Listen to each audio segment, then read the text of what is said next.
नमस्कार दोस्तों, मैं हूं दीपक सिंह, दैनिक समाचार से।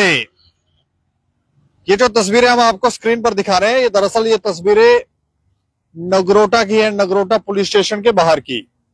और वहां पर हुआ ये है कि ट्रांसफार्मर लगाने को लेकर विवाद हुआ है, जानलेवा हमला किया गया है।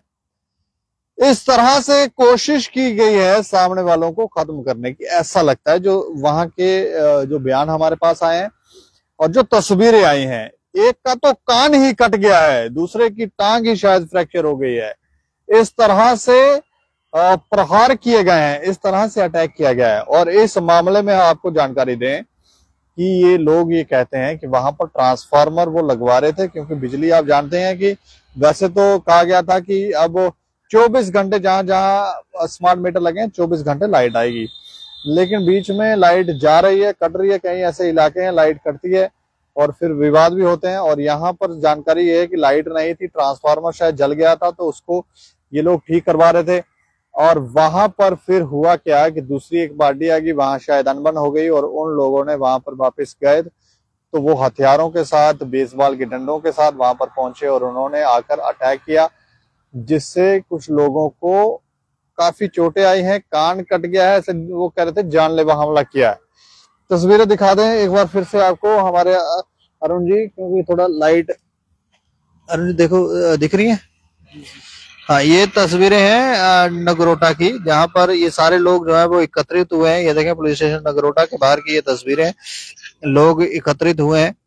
और कुछ और भी तस्वीरें हैं, ये देखें, जिसमें महिलाएं भी हैं यहाँ पर पहुंची हुई, पुरुष भी हैं, सभी लोग रोष में हैं। और इस तरह का अटैक शायद ही पहले उन्होंने देखा होगा। और ट्रांसफार्मर को लेकर कोई लड़ाई इस तरह की होगी उन्होंने शायद ही कल्पना की होगी, लेकिन जिसके साथ चोट लगी है तो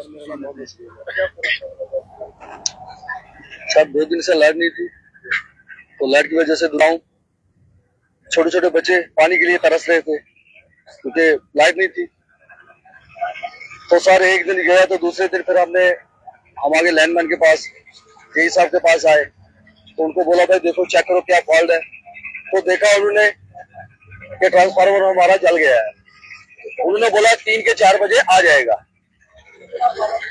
सर 4 के 4:30 बजे ट्रांसफार्मर आ गया। उन्होंने बोला कि मुझे हेल्पर 2-3 बंदे चाहिए। मैंने तीनों अपने ब्रदर मंगवा लिए, 2 ब्रदर, एक मैं, 3 और एक मेरा भतीजा। सर हम उनकी हेल्प करने लगे, तो सर इतनी देर में पीछे से क्या हुआ क्या नहीं हमें कोई पता नहीं। टोके, छुरियां लेके, डंडे, बेसबॉल लेके सर हमें मारना पीटना शुरू कर दिया। हमारी गलती क्या थी हमें इतना बता दो। मैं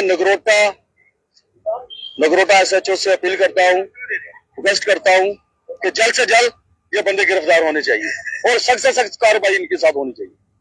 कितने बंदे जिनको लगी है? और सर 4 बंदे हैं सर। एक तो मैं आपके सामने हूँ, ये 2, और दूसरा वो मेरा भतीजा 3, और सर एक तो बिल्कुल एडमिट है, उसकी कमर की हड्डी फ्रैक्चर हो चुकी है, नाक की हड्डी फ्रैक्चर हो चुकी है सर, पाँव को लगी है और वो बेड पे है। चल सर। तो ये आपने उस शख्स का बयान सुना जिस शख्स को चोटें आई हैं, और ये कहता है कि सिर्फ इसको चोटें नहीं आई हैं और भी शायद इसका भाई था उसको भी चोटें आई हैं। और मामला काफी हैरान करने वाला है कि खाली ट्रांसफार्मर को लेकर इस तरह की लड़ाई झगड़े कैसे हो सकते हैं। हमारे सहयोगी मोहित जम्वाल जी से भी बात करने की कोशिश करेंगे। हमारे क्राइम रिपोर्टर है मोहित जम्वाल हमारे साथ फोन लाइन पर। मोहित जी, हेलो। जी। अच्छा मोहित जी, मैं जानना चाह रहा हूँ, ये जो तस्वीरें नगरोटा से सामने आई हैं जहां पर जानलेवा हमला किया गया है ट्रांसफार्मर को लेकर, कोई डिटेल, कोई जानकारी इनके बारे में कि क्यों लड़ाई झगड़ा हुआ है और इस पर पुलिस की तरफ से क्या कार्रवाई की जा रही है? दीपक, इस पूरे मामले में ऐसा हुआ था कि वहाँ पे 2-3 दिन से बिजली नहीं थी जी। तो 3 दिन पहले जिस समय ट्रांसफार्मर लगाने के लिए एक परिवार के 3 लोग उनकी सहायता कर रहे थे। एक वहाँ से दूसरी पार्टी आती है, 4 लोग आते हैं जो इन पर हमला कर देते हैं डंडे, बेसबॉल के साथ, और इनको बुरी तरह से मारते हैं। जहाँ तक मेरे सूत्र मुझे जानकारी दे रहे थे, वो बता रहे कि एक युवक का कान कट गया और उसको 10 टांके लगे हैं, और एक युवक जिंदगी और मौत के बीच में इस समय GMC अस्पताल में दाखिल है। बहरहाल जब इस संबंध में मेरी SHO नगरोटा राजेश्वर जी से बात हुई तो उन्होंने बताया कि इन लोगों के 4 लोगों के खिलाफ पुलिस ने मामला दर्ज कर लिया है। जिन 4 लोगों के खिलाफ मामला दर्ज किया गया है उनका नाम है शबीर अहमद, आरिफ, इमरान, और केसर सन ऑफ मोहम्मद हुसैन, ये तीनों भाई बताए जा रहे हैं। और इस संदर्भ में FIR नंबर 182 दर्ज की गई है। लेकिन दीपक, इस पर एक सवाल जरूर खड़ा होता है कि इन लोगों के खिलाफ धारा 307 के तहत मामला दर्ज नहीं हुआ। अच्छा, 307 ने तो फिर क्या लगाई है? दीपक, पुलिस का ये कहना है कि इस पूरे मामले में 147, 148, 341, 323, 326 लगी है। मेरी इस बारे में SHO साहब से भी बात हुई थी। मैंने उनसे पूछा था कि इस मामले में 307 क्यों नहीं लगी है। वो कह रहे थे कि इस मामले में 307 नहीं बनती है। 307 वहां पर बनती है जहां पर किसी पर जानलेवा हमला हुआ हो। कान पर 10 टांके आने, क्या इससे इंसान की जान नहीं जा सकती है? मतलब ये जानलेवा हमला नहीं था, इससे ज्यादा जानलेवा क्या? हड्डियां तोड़ दी हैं, एक व्यक्ति जिंदगी और मौत के बीच जूझ रहा है, गवर्नमेंट मेडिकल कॉलेज में एक का कान काट दिया पूरा का पूरा, वो बच गया पता नहीं कैसे। तो ये जानलेवा हमला नहीं है? दीपक, क्या कह सकते हैं, लेकिन SHO साहब का यही कहना था कि इस मामले में धारा 307 के तहत अभी मामला दर्ज नहीं किया है। बाकी जो मेडिकल रिपोर्ट आएंगी उनके आधार पर मामले में जो सेक्शन है वो ऐड कर दी जाएंगी। अच्छा जी दीपक, कि ये खाली ट्रांसफार्मर की बात जो सामने आ रही है वही है कि इसके पीछे कोई और भी घटनाक्रम है? दीपक, अभी तक तो यही बात सामने आई कि ट्रांसफार्मर लगाने वो लगवा रहे थे। जो उस पार्टी ने बयान दिया है, उनकी बाइट भी मैंने आपसे साझा की है, वो अपने मुंह से बता रहे हैं कि कोई पुरानी दुश्मनी नहीं थी। बहरहाल पुलिस पूरे मामले की जांच कर रही है कि आखिर ये हमला क्यों हुआ और इन युवकों को जो चोटें आई हैं उसका क्या कारण रहा होगा। नहीं, जिन युवकों ने हमला किया क्या उनका पहले कोई क्रिमिनल बैकग्राउंड है या इस तरह का कोई रिकॉर्ड है उनका?